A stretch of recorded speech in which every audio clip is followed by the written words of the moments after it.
ಮಾನ್ಯ ಆಯುಕ್ತರು ಕರ್ನಾಟಕ ರಾಜ್ಯ ವಿಪತ್ತು ನಿರ್ವಹಣಾ ಪ್ರಾಧಿಕಾರ ಬೆಂಗಳೂರು ಇವರ ಒಂದು ಸುತ್ತೋಲೆಯಂತೆ ಈಗಾಗಲೇ ತಮಗೆಲ್ಲ ಗೊತ್ತಿರಬೇಕು, ದಿನಾಂಕ 2ನೇ ಮಾರ್ಚ್ 2026ರಂದು ಕೆಲವು ಸೂಚನೆಗಳನ್ನ ಎಲ್ಲ ಸಾರ್ವಜನಿಕರು ಅನುಸರಣೆ ಮಾಡಬೇಕಂತ ಹೇಳಿ ಸುತ್ತೋಲೆಯನ್ನ ಹೊರಡಿಸಿದ್ರು. ಈಗಾಗಲೇ ನಮ್ಮ ವೈದ್ಯಕೀಯ ಏನು ಇಲಾಖೆಯವರು ಅಥವಾ ಹೆಲ್ತ್ ಡಿಪಾರ್ಟ್ಮೆಂಟ್ ಏನಿದೆ, ಡಾಕ್ಟರ್ಸ್ ಇಲ್ಲೇ ಇದ್ದಾರೆ, ಡಾಕ್ಟರ್ ಎಂಟಿನ್ ಮತ್ತು ಡಾಕ್ಟರ್ ಕುಪ್ಪದವರು. ಸೊ ಈಗಾಗಲೇ ಎಲ್ಲ PSC ಮೂಲಕ ಸಾರ್ವಜನಿಕರಿಗೆ ಅವೇರ್ನೆಸ್ ಮೂಡಿಸ್ತಾ ಇದ್ದಾರೆ. ಹೀಟ್ ವೇವ್ಸ್ ಯಾವ ರೀತಿ ಇದೆ ಅಂತ, ಯಾಕಂದ್ರೆ ನಿಮ್ಗೆ ಗೊತ್ತಿರಬೇಕು, ಈ ವರ್ಷದ ಹೀಟ್ ವೇವ್ಸ್ ಮತ್ತೆ ಕಳೆದ ವರ್ಷದ ಹೀಟ್ ವೇವ್ಸ್ ನಾವು ಕಂಪೇರ್ ಮಾಡಿದ್ರೆ ಬಹಳಷ್ಟು ಈ ವರ್ಷ ತಾಪಮಾನ ಅತಿ ಗರಿಷ್ಠ ಮಟ್ಟದಲ್ಲಿ ಇರ್ತಾ ಇದೆ.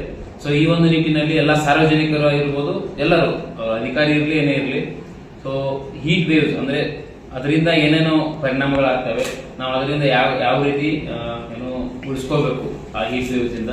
ಸೊ ಕೆಲವೊಂದು ಸೂಚನೆಗಳನ್ನು ಕೊಟ್ಟಿದ್ದಾರೆ, ಅದನ್ನು ವಿಸ್ತೃತವಾಗಿ ತಮಗೆಲ್ಲ ನಾನು ನೀಡ್ತೀನಿ. ಬಟ್ ಏನಂದ್ರೆ ನಾನು ತಾಲೂಕು ಆಡಳಿತ ವತಿಯಿಂದ ಹೇಳೋದು ಅಷ್ಟೇ ವಿನಂತಿ ಎಲ್ಲ ಸಾರ್ವಜನಿಕರಿಗೆ. ಈಗ ಮೇ 12ನೇ ತಾರೀಕುವರೆಗೂ ಇರಬಹುದು ಅಂತ ಹೇಳಿ ಕೆಲವು ಸೂಚನೆಗಳನ್ನ ನಮ್ಮ ಹವಾಮಾನ ಇಲಾಖೆಯಿಂದ ಬಂದಿರುತ್ತೆ. ಸೊ ಆ ಒಂದು ನಿಟ್ಟಿನಲ್ಲಿ ತಾವೆಲ್ಲರೂ ಸಾರ್ವಜನಿಕರು ಏನ್ ಮಾಡ್ಬೇಕಪ್ಪ ಅಂದ್ರೆ, ಬೆಳಗ್ಗೆ 10 ಗಂಟೆಯಿಂದ ಮಧ್ಯಾಹ್ನ 3 ಗಂಟೆವರೆಗೆ ಬಹಳಷ್ಟು ಬಿಸಿಲಿರೋದ್ರಿಂದ ಅನಿವಾರ್ಯ ಮತ್ತು ಅಗತ್ಯತೆ ಅನುಗುಣವಾಗಿ ಮಾತ್ರ ನೀವು ಹೊರಗಡೆ ಬಿಸಿಲಿಗೆ ಹೋದ್ರೆ ಮಾತ್ರ ನಿಮಗೆ ಒಂದು ಅನುಕೂಲ ಆಗುತ್ತೆ. ಇದ್ರ ಜೊತೆಗೆ ಏನಂತಂದ್ರೆ, ನಿಮ್ಗೆಲ್ಲ ಗೊತ್ತಿರಬೇಕು, ಹೀಟ್ ವೇವ್ಸ್ ಅಂದಾಗ ಸನ್ ಸ್ಟ್ರೋಕ್ಸ್ ಅಂತ ಕರಿತೀವಿ, ಶಾಖಾಘಾತ ಅಂತ ಅಂತಾರೆ. ಅದರಿಂದ ಬಹಳಷ್ಟು ಆಯಾಸ ಇರ್ಬೋದು, ಏನು ಆಯಾಸ ಅಂದ್ರೆ ನಿಮ್ಗೆಲ್ಲ ಕೈಕಾಲು ನೋವು ಬರೋದು, ತಲೆ ನೋವು ಬರೋದು, ಅಥವಾ ಹಸಿವು ಆಗದೆ ಇರೋದು, ಬಹಳ ಹಸಿವು. ಈ ತರ ಏನಾದ್ರೂ ಬಂದ್ರೆ ದಯವಿಟ್ಟು ತಾವು ಅದನ್ನು ಸಮೀಪದಲ್ಲಿರುವಂತ ಒಂದು PSC ಗೆ ವಿಸಿಟ್ ಮಾಡಿದ್ರೆ ಖಂಡಿತ ಅದೇನಂದ್ರೆ ಒಂದು ನಿರ್ಜಲೀಕರಣ ಅಥವಾ ನಾವು ಡಿಹೈಡ್ರೇಷನ್ ಅಂತ ಕರಿತೀವಿ.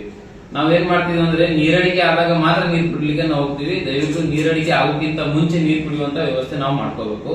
ಈಗಾಗಲೇ ನಮ್ಮ ಪಂಚಾಯತಿ ಮಟ್ಟದಲ್ಲಿ ಇರ್ಬೋದು, ಎಲ್ಲಾ ಕಚೇರಿಗಳಲ್ಲಿ ನೀರಿನ ವ್ಯವಸ್ಥೆ ಮಾಡ್ತಾ ಇದ್ದಾರೆ. ಸೊ ಇದ್ರ ಜೊತೆಗೆ ಏನ್ ಮಾಡ್ಬೇಕು ಅಂದ್ರೆ, ನಮ್ಮ ಸೀಸನಲ್ ಫ್ರೂಟ್ ಅಂತ ಕರಿತೀವಿ, ಅಂದ್ರೆ ಏನು ಆಯಾ ಒಂದು ಕಾಲಕ್ಕೆ ಅನುಗುಣವಾಗಿ ಬರುವಂತ ಹಣ್ಣುಗಳನ್ನ ಸ್ವೀಕರಿಸುವಂತ ವ್ಯವಸ್ಥೆ ಮಾಡ್ಬೇಕು ಎಲ್ಲರೂ. ಹೌದಾ, ಎಲ್ಲರಿಗೂ ಗೊತ್ತಿರುವಂತ ವಿಚಾರ. ಆದ್ರೂ ಮಾನ್ಯ ಘನ ಸರ್ಕಾರದ ಸೂಚನೆಗಳನ್ನು ಸರಿಯಾಗಿ ಪಾಲನೆ ಮಾಡಿದ್ದೇ ಆದ್ರೆ ಯಾವುದೇ ರೀತಿಯಿಂದ ಶಾಖಾಘಾತ ಆಗೋದು ಬಹಳ ಕಡಿಮೆ ಆಗುತ್ತೆ. ಸೊ ನಮ್ಮ ಜವಾಬ್ದಾರಿ, ಎಲ್ಲರ ಜವಾಬ್ದಾರಿ, ನಾವೆಲ್ಲ ಸಾರ್ವಜನಿಕರು ಓಕೆ ಏನು ಮಾಡ್ಬೇಕಪ್ಪ ಅಂದ್ರೆ, ಯಾವ ಸಮಯದಲ್ಲಿ ಅನಿವಾರ್ಯ ಇರುತ್ತೆ ಆ ಸಮಯದಲ್ಲಿ ಮಾತ್ರ ಹೋಗುವಂತ ವ್ಯವಸ್ಥೆ ಮಾಡ್ಕೋಬೇಕು. ನಾವು ಏನು ಅನಿವಾರ್ಯ ಪ್ರಸಂಗ ಬಂದಾಗ ಮಾತ್ರ ಏನ್ ಮಾಡ್ಕೋಬೇಕು ಆ ರೀತಿ ಮಾಡ್ಕೋವಂತ ವ್ಯವಸ್ಥೆ. ಅದಕ್ಕಿಂತ ಹೆಚ್ಚಿಗೆ ಅಂದ್ರೆ prevention is better then cure ಅಂತ ಹೇಳಿ, ಓಕೆ, ಅದಕ್ಕಿಂತ ಮುಂಚೆ ತಡೆಗಟ್ಟುವಂತ ವ್ಯವಸ್ಥೆ ಮಾಡಬೇಕು. ಸೊ ಇಷ್ಟು ನಾವು ತಾಲೂಕಾಡಳಿತ ಹೇಳ್ತೀನಿ ಏನಂದ್ರೆ, ನಮ್ಗೆ ಎಚ್ಚರಿಕೆ ಮೂಲಕ ಅರಿವು ಮೂಡಿಸೋದಿದೆ. ಸೊ ತಾವೆಲ್ಲ ಮಾಧ್ಯಮದವರು ಏನಿದ್ದೀರಿ, ಪತ್ರಿಕಾ ಮಾಧ್ಯಮ ಸ್ನೇಹಿತರು, ಇದನ್ನ ಸ್ವಲ್ಪ ಹೆಚ್ಚು ಸಾರ್ವಜನಿಕ ಮುಟ್ಟುವಂತ ಆಗ್ಬೇಕು. ಕೆಲವೊಂದು ತಮಗೆ ಸೂಚನೆಗಳು ಏನ್ ಕೊಟ್ಟಿದ್ದಾರೆ ಸೂಚನೆಯಲ್ಲಿ, ಅದನ್ನ ನಾವು ವಿವರವಾಗಿ ಮತ್ತೆ ನಾನು ನಿಮ್ಗೆ ಕೊಡ್ತೀನಿ. ಸೊ ಅಲ್ಲಿಗೆ ಅದಕ್ಕಿಂತ ಮುಂಚೆ ತಾವು ಡಾಕ್ಟರ್ ಯಾರಾದ್ರೂ ಒಂದೆರಡು ಮಾತು ಅಂದ್ರೆ, ವೈದ್ಯಕೀಯ ಹಿತದೃಷ್ಟಿಯಿಂದ, ಹೆಲ್ತ್ ದೃಷ್ಟಿಯಿಂದ ಯಾವ ರೀತಿ ನಾವು ತಡೆಗಟ್ಕೋಬೇಕು ನಾವು ಹೆಲ್ತ್ ಅನ್ನ ಅಂತ ಹೇಳ್ತಾರೆ.